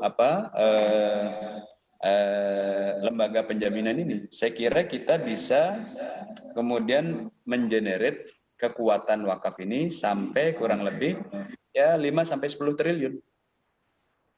Jadi kalau itu kemudian kita gesa 2 cara, kita minta dana portofolio dari Bank Syariah Indonesia untuk kemudian lending di wakaf-wakaf yang ada, dan wakaf-wakaf itu dikelola ormas, kita berbagi di ormas-ormas yang ada, ormas-ormas MUI, ormas-ormas yang baru, kita nanti bicarakan itu. Maka saya setuju Pokja itu kemudian melakukan pertemuan-pertemuan kontinu untuk mengeskalasi ini dalam timeline yang ketat. Ini peluangnya besar dan itu perlu segera diajukan karena kan tidak mudah kemudian melakukan ini. Lalu kemudian ketika utilisasi dana yang dari BSI itu turun ada dan penjaminan itu sudah ada, kita berharap ini dimiliki ownership-nya siapa yang kemudian menjadi pengelola wakaf itu adalah umat. Saya mengusulkan bahwa nanti pengelolaan ini menggunakan skim koperasi. Karena skim koperasi ini adalah salah satu cara bagaimana melibatkan para duafa menjadi owner dari industri yang ada menjadi anak perusahaan atau unit dari koperasi-koperasi itu. Maka seluruh anak perusahaan, baik itu sektor moneter atau industri real yang berada di bawah koperasi, itu ownernya adalah kaum duafa, petani, peternak, nelayan Indonesia. Dan kalau itu terjadi, sinergi antar koperasi, antar ormas, wakaf yang ada, maka edukasi yang sangat masif dalam kondisi sekarang, seperti diusulkan Pak Hajarudin, jangan pernah melupakan masjid. tantolik fil masjid. Kenapa Rasulullah SAW membangun peradabannya ketika masuk ke Madinah, lalu membangun masjid? Karena masjid itu luar biasa. Di situ dia terjadi edukasi, di situ terjadi pelatihan bela diri. Nah, saya kira kemudian masjid ini dalam kondisi seperti sekarang itu bisa menjadi tempat melakukan konsolidasi pada saat sebagian kampus masih melakukan PSBB. Atau belum bisa menerima tamu, Pak, sekarang kampus-kampus ini. Jangankan tamu, mahasiswanya belum bisa diterima. Maka saya kira shortcut-nya adalah sekarang back to masjid. Mari Komisi Pemberdayaan Ekonomi Umat Majelis Ulama Indonesia itu membangun jejaring masjid. Maka kita perlu menghidupkan Komisi Pemberdayaan Ekonomi Majelis Ulama Indonesia di level wilayah, di level daerah, di level kecamatan, di mana mereka memiliki potensi dan mapping atas titik-titik gerakan masjid. Kalau ini bersinergi, ini dahsyat. Saya kira itu usulan yang bisa disampaikan dalam diskusi. Terima kasih Pak Jarod. Baik, terima kasih Ustadz. Silakan, silakan Ustadz Ayat Zaki. Assalamualaikum warahmatullahi wabarakatuh. Waalaikumsalam warahmatullahi wabarakatuh. Pak Sekjen dan peserta seminar. Ini sangat luar biasa, dan secara material materi yang disajikan dari tadi lengkap. Kemudian pandangan yang disampaikan, dua pandangan tadi juga baik sih. Hanya saya, karena wakaf ini sudah menjadi isu ekonomi yang sudah sangat lama sekali. Kemudian lagi-lagi fakta di lapangannya ini sangat tertinggal sekali. Baik dalam persaingan usaha maupun juga instrumen-instrumen yang lainnya, dan ini fakta. Tapi potensi-potensinya yang sangat-sangat luar biasa. Mudah-mudahan di kepengurusan MUI 2020-2025 ini benar-benar bisa memiliki penetrasi yang bermanfaat untuk kepentingan umat yang jauh lebih besar, mudah-mudahan. Saya di sini karena saya memang punya latar belakang praktisi yang selalu dilihat ilmu ini prakteknya bagaimana gitu. Jadi selalu gagasan-gagasan atau pandangan-pandangan ini selalu dikaitkan bagaimana prakteknya di lapangan. Bagaimana prakteknya di lapangan. Itulah yang selalu saya melihat dari satu pandangan-pandangan keilmuan ini. Seperti halnya di sini ekonomi syariah, saya sangat bergetar sebenarnya bulu roma saya begitu mengatakan Pak Ketua Umum, ekonomi syariah tidak hanya bidang moneter, tapi bidang seluruh instrumen ekonomi, sektoril dan lain sebagainya. Segera ini harus digerakkan secara syariah. Kemudian yang kedua, judul itu sendiri di sini adalah BUMN syariah, sehingga di sini juga tekanannya tidak pada moneter, tapi tekanannya pada ekonomi, artinya secara luas. Saya kira ide-ide ini kita terus desak melalui komunikasi secara media, kemudian sosialisasi dengan DPR, kementerian-kementerian dan lain sebagainya, supaya semua ini bisa naik menjadi satu kebijakan pemerintah yang bisa direalisasikan. Berbarengan dengan itu, karena saya dari sudut pandang praktisi, sudah langsung saja diinisiasi oleh Komisi Pemberdayaan Ekonomi Umat untuk menggerakkan ekonomi syariah secara rule model, baik itu sektor real maupun juga sektor keuangan, ya. Nah, apakah nanti hanya di sini memang harus ada underline legal yang memang ini harus di bawah MUI. Ya, di bawah MUI, saya kira ormas sekarang kan sudah bisa langsung ormas ini bertransaksi secara perdata dan sudah bisa artinya melakukan kegiatan secara perdata, sehingga MUI sangatlah mungkin dia memiliki menjadi pemegang saham dalam satu entitas. Tapi ini dalam bentuk role model kecil dulu yang memang diprakarsai oleh Komisi Pemberdayaan Ekonomi Umat pada sektor ekonomi real syariah, ekonomi syariah pada sektor real. Dan memang tentu saja ini yang kalkulasinya kalkulasi B2B, business to business. Ya, kita harus menjadi satu petarung dengan ekonomi konvensional lainnya. Kita bersaing dengan ekonomi konvensional lainnya. Nah, saya kira dari seluruh praktisi di bawah MUI cukup banyak yang sudah punya pengalaman halang melintang di bidang ekonomi. Nah, saya kira tidaklah sulit ya membuat role model bentuk ekonomi sektor real, kemudian entitasnya jelas, kepemilikannya. Setelah itu kita setelah membesar barulah di situ pemerintah masuk melalui BUMN-nya, sehingga sahamnya nanti bisa diambil alih 51% oleh pemerintah. Tapi kita laksanakan, kita kerjakan dulu secara ini. Contoh umpamanya sangat sederhana aja, sekarang umpamanya kita membangun sektor real modern rice mill plan, ya memang ini sangat dibutuhkan untuk petani, dibutuhkan untuk masyarakat, dibutuhkan untuk bulog dan lain sebagainya.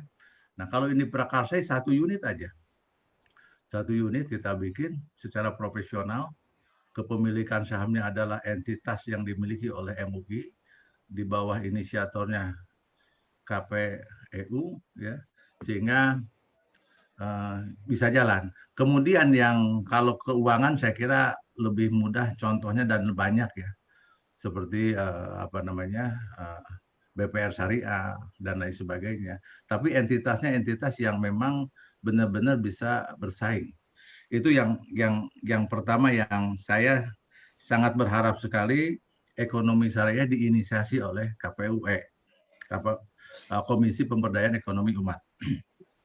Selanjutnya masalah potensi wakaf. Di sini ada 414.000 hektar wakaf.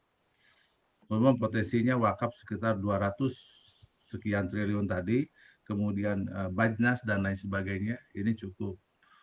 Fakta di lapangan memang ini agak susah mengakses ya nadir-nadir wakaf. Saya sendiri juga sudah dua kali latihan nadir wakaf ini, sampai hari ini belum bisa ya merealisasikan itu, karena memang ada instrumen-instrumen yang agak sedikit ribet seperti itu.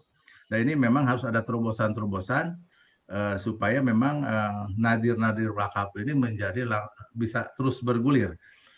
Selanjutnya memang pada wakaf tanah ini, nah ini juga kita ingin memverifikasi ya 414.000 hektar ini.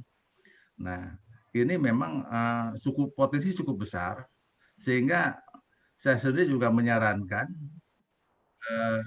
Komisi Pemberdayaan Ekonomi Umat juga menginisiasi pemberdayaan lahan ini, ya. Nah, saya kira kalau entitasnya sudah ada, bisa juga ini salah satu yang bisa kita kerjakan seperti itu.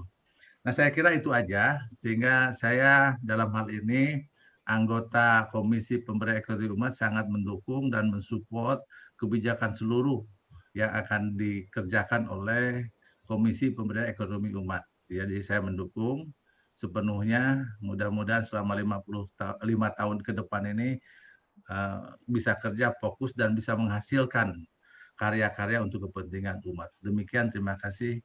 Wassalamualaikum warahmatullahi wabarakatuh. Assalamualaikum warahmatullahi wabarakatuh. Satu lagi penanya saya buka Pak Denny Rusli, biar nanti sekaligus dua penanya dijawab oleh Ustadz Nuruzzaman dan sekaligus nanti closing statement. Silakan Pak Denny Rusli. Baik, terima kasih. Pak Moderator, Assalamualaikum warahmatullahi wabarakatuh.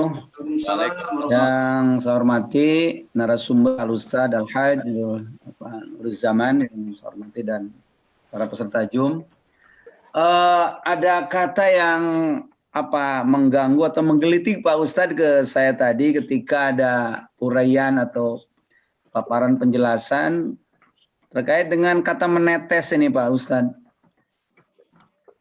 Jadi ekonomi ini menetes ke umat atau ke rakyat ini.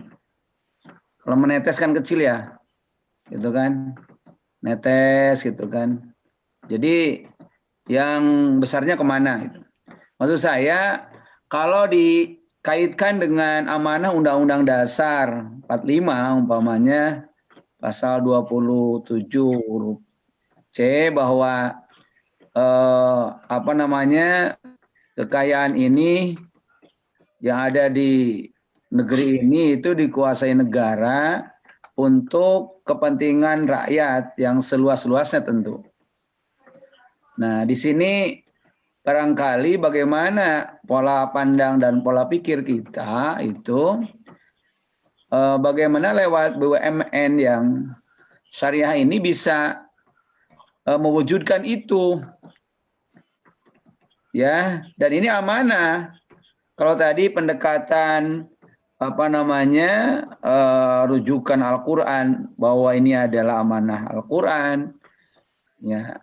Secara hukum negara juga itu diamanahkan kepada negara. Bagaimana kekayaan alam kita yang melimpah ruah ini kemudian dikelola dengan baik. Itu kemudian bentuk perusahaan dan sebagainya itu untuk kepentingan rakyat sebanyak-banyaknya. Ini barangkali harus jadi satu daya dorong dan daya kita untuk mewujudkan itu. Itu yang pertama, karena relatif agak mengganggu juga ya tadi ke pendengaran saya dengan istilah itu menetes itu Pak Ustadz. Kemudian yang kedua, kalau kita bicara sirahnya Rasulullah SAW dalam perjalanan hidup itu, kita tahu bersamalah bagaimana beliau ya dari mulai dikandung, kemudian lahir, Rasul kecil, Rasul remaja, kemudian dewasa, kemudian sebagainya.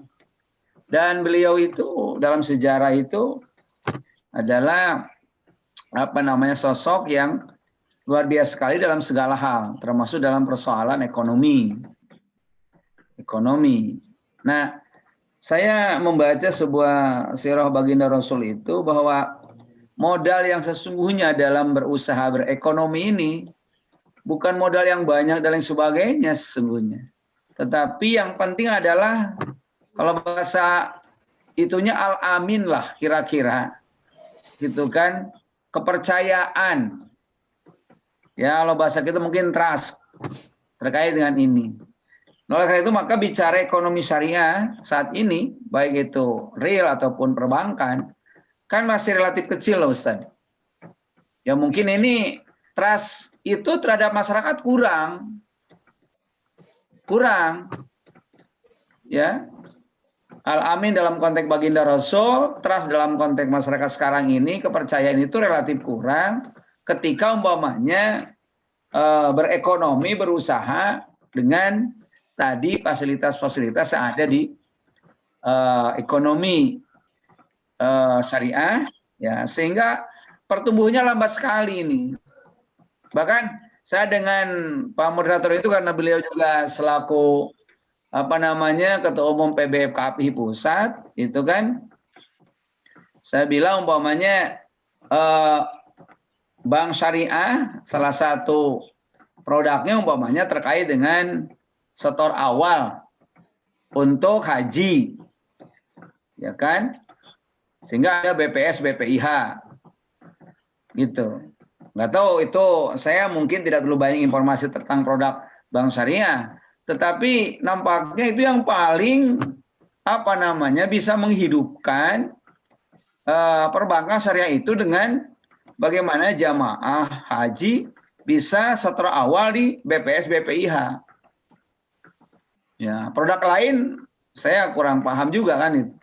Artinya kalau tidak ada penyetoran awal biaya haji, ini bisa jadi collab juga. Itu. Ini bicara persoalan trust tadi, alamin kepercayaan terhadap masyarakat kita yang barangkali masih relatif kecil memanfaatkan produk-produk syariah termasuk perbankan syariah. Itu barangkali mohon penjelasan terkait hal seperti itu Pak Ustadz gitu kan. Karena memang ini penting sekali gitu kan. Orang mungkin lebih bertrust kepada bank konvensional daripada yang lain. Padahal mungkin ya walaupun belum sempurna mungkin lah dalam konteks syariah ini, tapi paling tidak sudah ada usaha untuk itu, untuk memperbaiki bagaimana kita itu lebih yang jelas kehalalannya daripada yang lain. Kemudian yang ketiga MUI ini kan Pak Moderator disebutnya Rumah Besar Umat Islam. Rumah Besar Umat Islam, MUI. Nah, kemudian kalau dikaitkan dengan lembaga lain, umpamanya ormas-ormas yang lain, itu pasti punya lembaga ekonomi. DMI punya lembaga ekonomi. FSW punya lembaga ekonomi.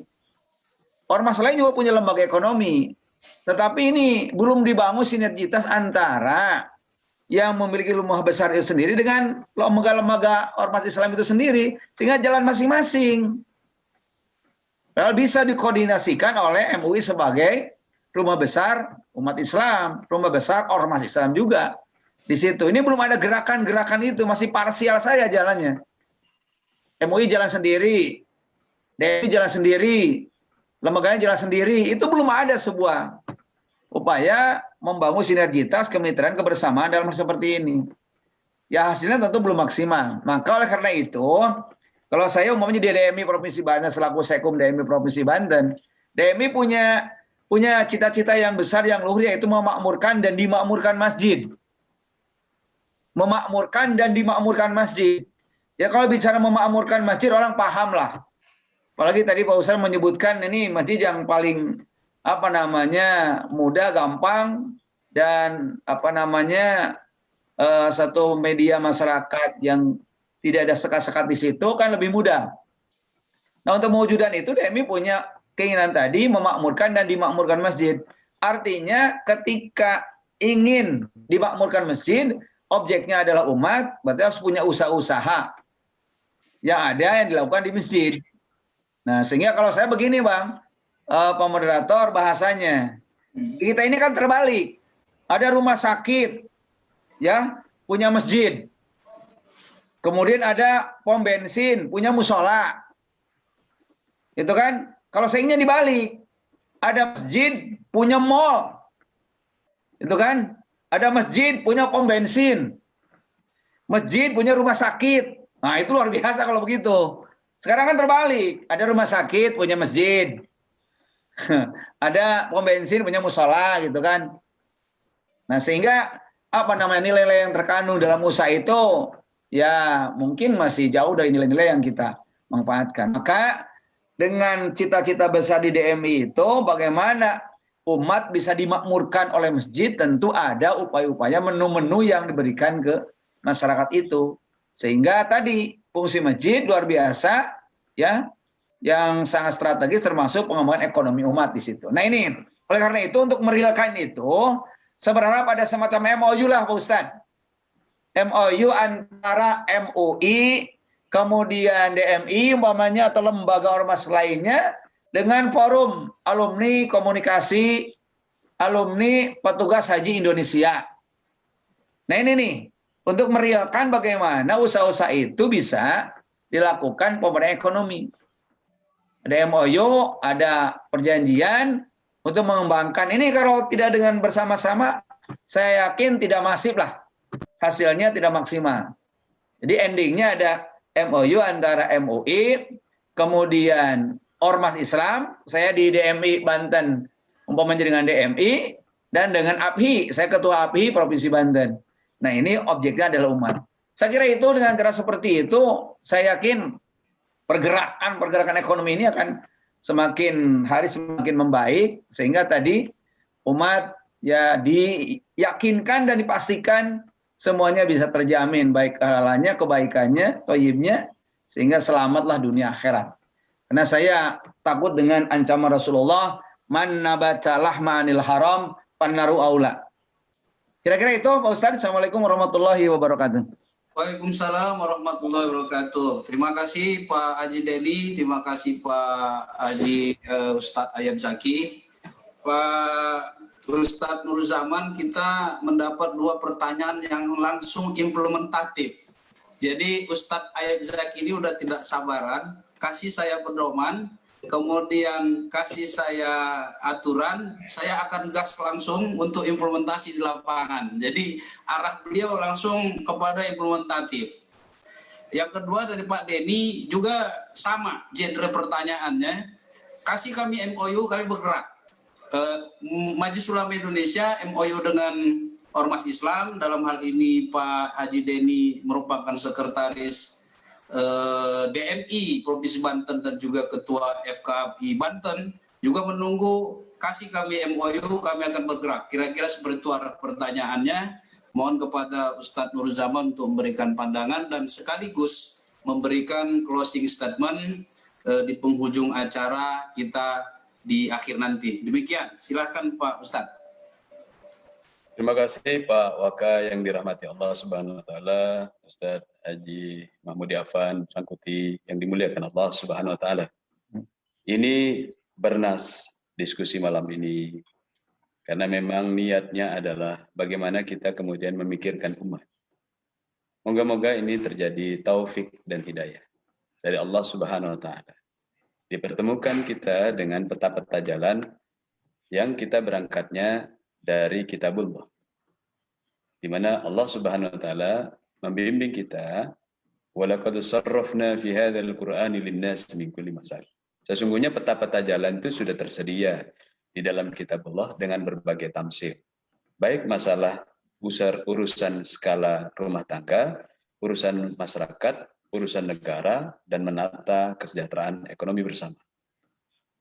Hadirin yang dirahmati Allah Subhanahu wa taala, apa yang disampaikan oleh Ustadz Ayub Zaki ini dasar, dan saya ingin berdiri ini, udah semangatnya luar biasa malam ini.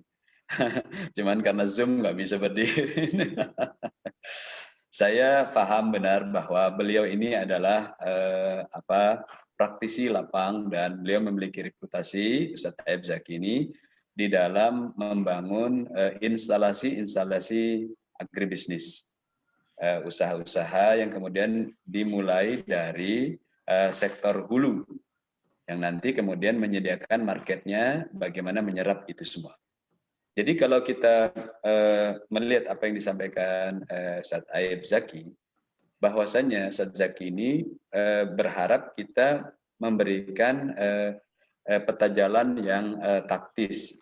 Jadi saya ingat joke-nya tentang OKI, jadi organisasi konferensi Islam itu, di mana dia singkatan dari Organization of Islamic Cooperation, maka disingkatnya OIC. Jadi setelah rapat-rapat OKI, orang bilang OIC, OIC, udah tinggal itu aja.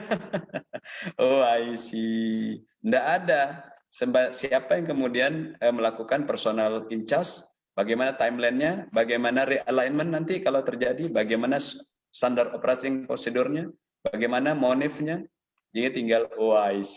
Gitu. Saya kira diskusi kita malam ini tidak hanya OIC, karena Ustadz Haji Mahmudi Affan sudah menyiapkan dengan berbagai catatan-catatan teknisnya, juga Bapak Sekretaris yang dimuliakan Allah Subhanahu wa taala, Ustadz Azharli, ini selama ini mengarahkan kita di dalam diskusi sehingga kita memiliki pokja-pokja yang memadai.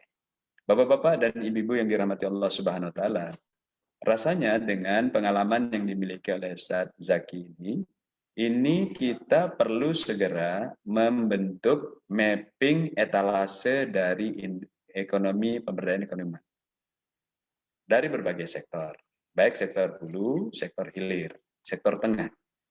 Baik kemudian penanganan, karena yang tidak mudah di dalam membangun sektor hulu, sektor hilir dari industri real ini adalah menangani tentang translogistik.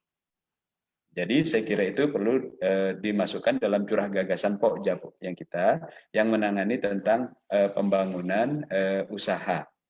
Itu perlu dibahas juga. Karena ini nanti berkaitan dengan masalah regulasi-regulasi, kebijakan, dan sebagainya. Jangan sampai nanti ketika kita mentok, ketika ternyata berhadapan dengan regulasi, kita kemudian mengatakan OIC. Sudah selesai. Karena kita berharap nanti diskusi kita itu ibarat air. Dia memiliki kekuatan yang dahsyat. Ini memang cantik air itu, menyenangkan, tenang melihatnya, gemericik. Tapi dia itu kalau dibendung dia naik, dia dibendung dia naik, melimpas dia. Kalau bendungan terus ditutup dia akan merembes masuk ke celah-celah, nggak ada matinya. Saya berharap dengan terobosan pertemuan pertama ini kita membuat gairah yang luar biasa, ada passion di dalam berbicara ekonomi, karena kita punya rencana sampai ke arah etalase-etalasenya. Tentukan titik-titiknya di Indonesia, lalu kemudian kita membangun sinergi. Di mana titiknya? Karena saya mengetahui bahwa Ustadz Ebzak ini punya titik-titik beberapa tempat Indonesia, demplot-demplot yang dicoba untuk padi dan hortikultura yang baik. Kalau ini kemudian kita bisa kelola, kita sambung-sambungkan dengan potensi yang tadi, potensi wakaf, kemudian potensi edukasi melalui masjid, ini kekuatan yang dahsyat. Tinggal meroncenya saja. Jadi kita mesti sabar, ya ayyuhalladzina amanu sabiru wasabiru warabitu, meronce ini pelan-pelan. Dengan saya sangat setuju apa yang disampaikan oleh Pak Waka bahwa kebutuhan kita itu big data. Mau bicara apa, kemudian menjadi OIC kalau datanya nggak ada. Jadi di mana data demplot itu, di mana data masjid yang disampaikan Pak Denny Rusli yang siap berdaya, dan kita punya sesepuh kita, Ustadz Arsyad Ahmad, yang selama ini sudah pernah dan sekarang menjalin jejaring masjid. Barangkali dari jejaring yang tersentuh, nuktotul iltimas yang tersentuh sekarang ini, itu saja yang dulu dioptimalkan menjadi etalase-etalase. Baik itu etalase hilir, etalase hulu, kemudian etalase masjid, itu saja yang kita kelola. Kata kunci, kata Pak Waka, Haji Mahmudi Afan ini adalah big data. Pertanyaannya, siapa yang melakukan itu? Jadi siapa mayu alikul jaros yang mau mengikatkan kelentengan ini di kucing, gitu kan ceritanya begitu. Nah, maka saya kira nanti dengan pengalaman yang luar biasa dari Ustadz Azharli, nanti delegasi tugas ini kita bagi habis. Kita bagi habis, tentu saja dengan database yang kemudian kita kumpulkan. Oleh karenanya, saya kira tidak berdosa dalam waktu yang cepat ini kita kemudian melobi daerah-daerah dalam koridor hubungan kerja Komisi Pemberdayaan Ekonomi Umat. Karena di daerah-daerah juga ada ini, di wilayah dan sebagainya. Jadi itu. Lalu berkenaan dengan wakaf, wakaf ini menjadi perebutan besar, apalagi kalau wakaf itu kemudian berada di tempat-tempat strategis. Saya punya pengalaman dengan kawan-kawan dahulu ketika berbicara tentang wakaf ini, lalu pengalamannya itu di daerah Cakarnaga, itu di daerah Kuningan. Gitu. Dulu di sana banyak yayasan-yayasan penting tuh, gitu. Atau di tempat strategis yang lainnya. Lalu didatangi oleh mereka yang ingin menutilisasi tempat itu, lalu nazir yang tanda kutip tidak memiliki early warning bahaya atas bisnis besar yang bisa diutilisasi di lahannya, ditawarkan lahan yang nun jauh di sana. Ada yang ke Sukabumi, ada yang ke Cianjur, dikasih tukar guling. Ruslahnya itu kemudian memang lebih besar, tapi di tempat jin buang anak. Pindah mereka. Dan nadirnya merasa tidak berdosa karena dia mendapatkan fasilitas tanah lebih besar, biaya operasional untuk membangun infrastruktur misalnya pesantren, juga kemudian mendapatkan mobilitas, transportasi dan sebagainya. Tapi kan kalau kita memahami betapa tingginya nilai ekonomi dari wakaf di tempat-tempat seperti Kuningan, di Naga Emas, itu Cakarnaga kata mereka. Itu kan akhirnya diutilisasi, diganti kemudian menjadi vertical building yang itu harganya sangat mahal. Dan itu kemudian umat Islam seakan-akan mendapatkan besar, tapi nilai ekonominya sangat rendah. Nah, hal semacam ini siapa yang akan mengawal? Nah, kita minta ke BWI, tapi saya kira itu pernah terjadi, maka kita perlu juga silaturahim ke Badan Wakaf Indonesia. Karena satu hal lagi, kalau kita bisa mengelola ini, Pak Waka, nanti kita punya database tentang tadi itu sebanyak itu lahan wakaf yang kita miliki, itu kemudian bisa mendapatkan kalau kita utilisasi dengan benar dalam skala market itu, kita bisa mendapatkan backup dari Auqaf internasional. International Auqaf itu bisa menurunkan lagi yang lebih besar, Pak Ayub Zaki. Bukan hanya lahan-lahan wakaf yang dimiliki datanya oleh BWI, tapi lebih besar lagi datangnya. Bahkan dalam konferensi ekonomi umat Islam tahun 2017 yang dilaksanakan oleh Majelis Ulama Indonesia, Presiden Jokowi dulu pernah menjanjikan, dan kita minta ini supaya terjadi redistribusi aset, termasuk redistribusi lahan. Yang itu waktu kemudian dijanjikan, dan kita perlu mengawal itu. Di lahan mana? Karena kemudian ada lahan-lahan yang bisa bekerja sama dengan mereka sudah punya lahan, lalu kemudian perhutani untuk kita kelola. Kalau ini dikelola masjid berdaya, ormas berdaya, maka ormas ini kita selain bersilaturahim dengan ormas, kalau perlu kita yang mengundang para ormas untuk hadir silaturahim, berbicara masalah ekonomi domainnya. Kita tidak bicara yang lain. Tapi kita ingin fokus pada saat diundang nanti yang hadir itu kaum mudanya, pemuda-pemuda ormasnya, karena mereka melompat kalau sudah dikasih sedikit stimulan. Pemuda-pemuda ormas dari Al-Wasliyah, dari Al-Ittihadiyah, dari NU, dari Muhammadiyah, dari seluruh ormas-ormas yang ada itu, mohon maaf saya tidak sebut satu persatu, itu Matlaul Anwar nanti kumpulin, tapi pemuda-pemudanya. Lalu kita berikan edukasi, kita berikan jalur-jalur regulasi, kita berikan akses, tapi ingat jangan main sendiri, kita main bersama. Karena memang penyakit kita ini adalah ketika mendapatkan akses main sendiri. Saya ingat tuh apa yang disampaikan kawan-kawan mafia Cina ketika mereka itu belajar menjebol sindikasi bank. Mereka mengatakan kalau minum air jangan lupa sumbernya. Jadi kalau saya mengenal Pak Haji Mahmudi Affan ini dari Ustadz Hazwarli, maka kalau saya mau berbisnis dengan beliau, saya harus ngomong dengan Ustadz Hazwarli. Pasti sebagai orang Timur dan tokoh yang soleh dan baik hati, Ustadz Hazwarli pasti akan bilang, silakan, tafadhol, masykuran. Tapi saya sebagai pebisnis, saya harus bilang kepada beliau, karena beliaulah yang mengenalkan saya kepada Haji Affan Rangkuti. Ini kode etik. Saya kira ini perlu juga diedukasi. Kalau tidak kita main sendiri, habis kita, akhirnya kita terpecah belah dan marah-marah. Nah saya kira ini sejak awal harus kita pegang. Maka man lam yaskurin nas, lam yaskurillah. Barang siapa yang tidak tahu terima kasih pada manusia, dia tidak pantas disebut pandai bersyukur kepada Allah. Main sendiri dia. Nanti tolong ingatkan saya kalau itu terjadi pada diri saya. Yang saya mengucapkan ini takut kabur makhluk indallah antakulu ma la taf'al. Maka saya kira nanti peta-peta itu yang penting sebelum kita membahas peta jalan berikutnya. Nanti Ustadz Affan Haji Mahmudi Affan Rangkuti ini yang nanti akan mengawal itu dan tentu dieksekusi oleh pokja-pokja kita. Jadi itu yang disampaikan oleh Ustadz Ayub Zaki tadi. Kemudian Ustadz Denny Rusli yang dari APHI ini, saya setuju sebenarnya. Yang saya sampaikan trickle down effect itu kan pilihan kata masa lalu. Seharusnya jangan menetes. Karena ownership-nya itu rakyat. Maka rakyat yang harus memiliki, rakyat yang mendapatkan kesejahteraannya. Ownership itu. Yang disampaikan di dalam undang-undang sekarang nggak disebutnya UUD 45 lagi. Tapi Undang-Undang Dasar Negara Republik Indonesia 1945 dengan kebijakan yang baru itu. Saya kira dengan pasal yang ada ini bahwasanya pasal 27 ayat 2 tiap-tiap warga negara berhak atas pekerjaan dan penghidupan yang layak bagi manusia. Lalu kemudian pasal 33 ayat 3 bumi dan air dan kekayaan alam yang terkandung di dalamnya dikuasai oleh negara dan dipergunakan untuk sebesar-besar kemakmuran rakyat.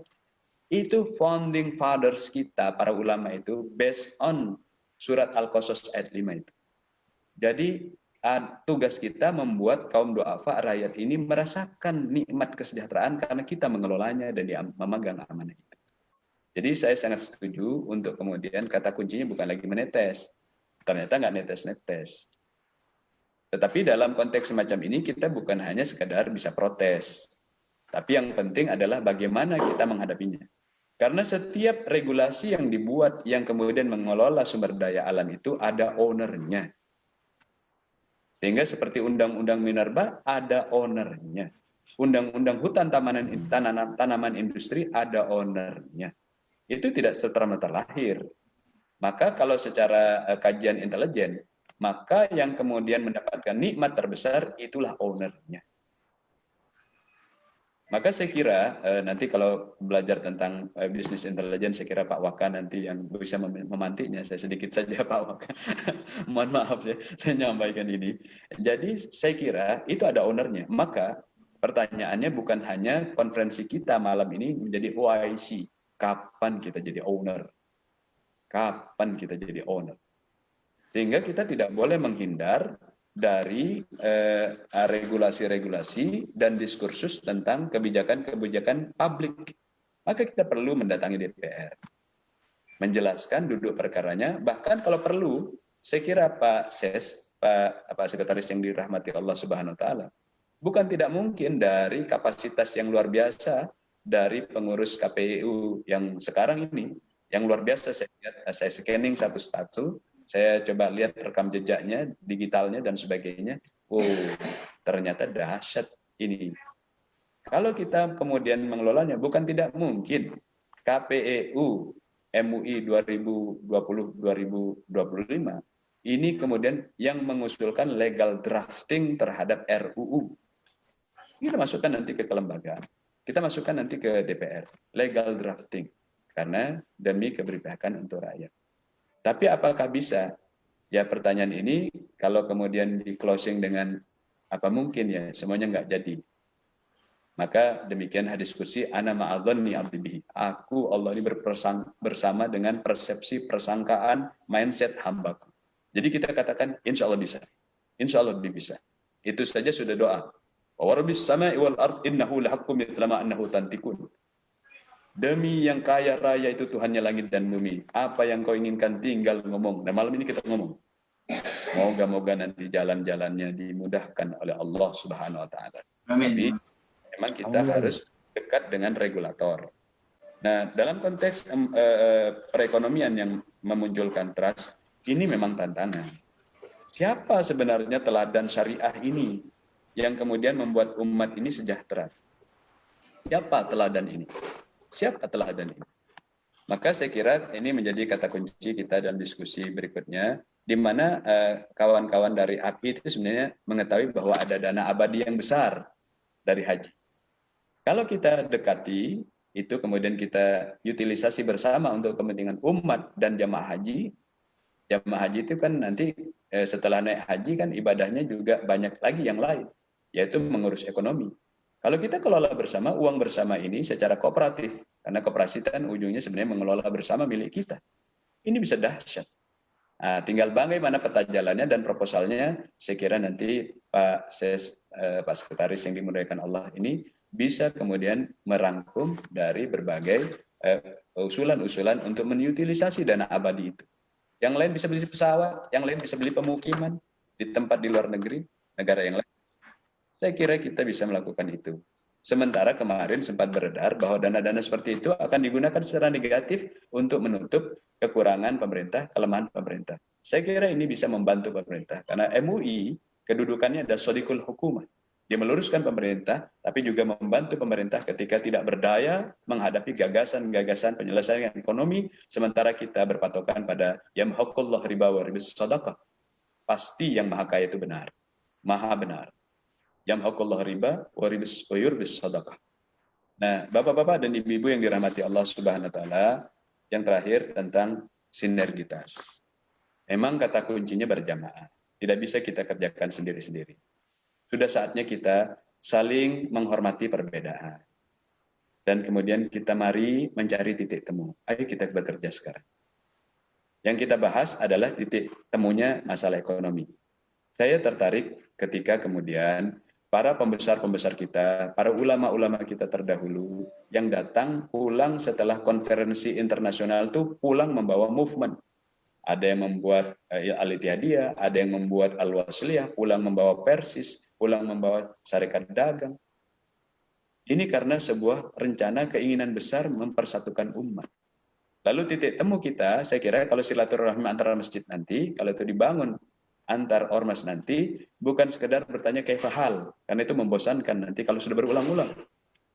Tapi kalau pertemuannya adalah berisi laporan portofolio bisnis yang dibangun, holding yang ada di situ, dan kita menjadi ownernya karena kooperatif trainer ini, maka kita memiliki super holding. Nanti saya kira kita bisa berdiskusi lebih dalam ini menggunakan skim koperasi, di mana ketika kita memiliki super holding, di situ ada komponen duafa, rakyat menjadi anggotanya juga, dan kita berbagi.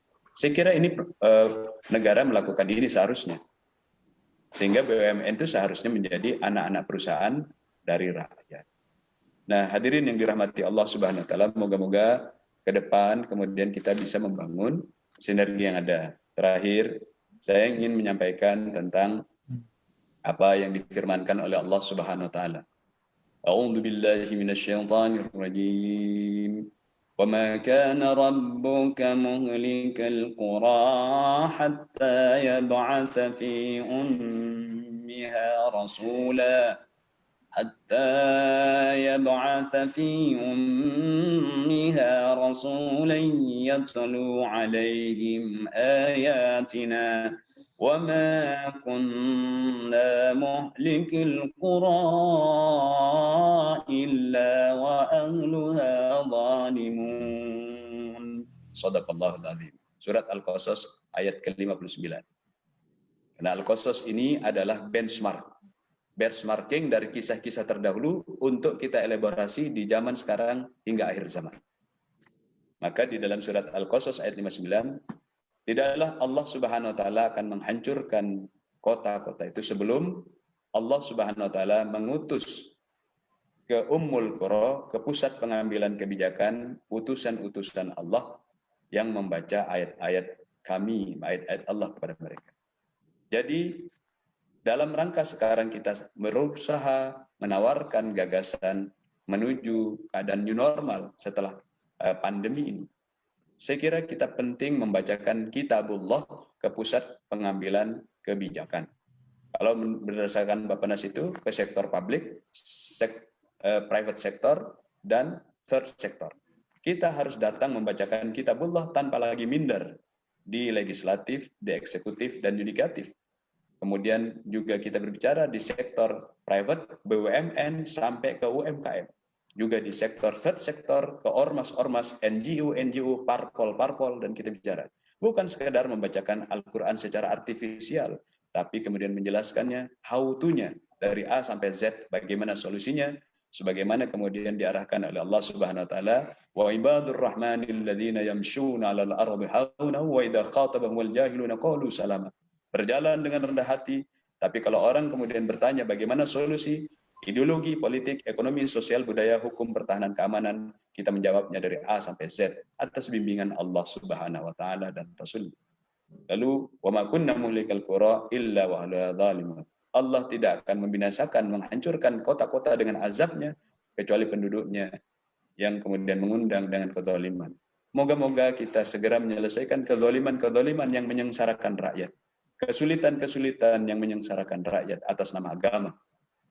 Mari kita berlindung kepada Allah Subhanahu wa taala, duduk bersama, saling mendoakan, saling menyelamatkan, jangan menyalahkan.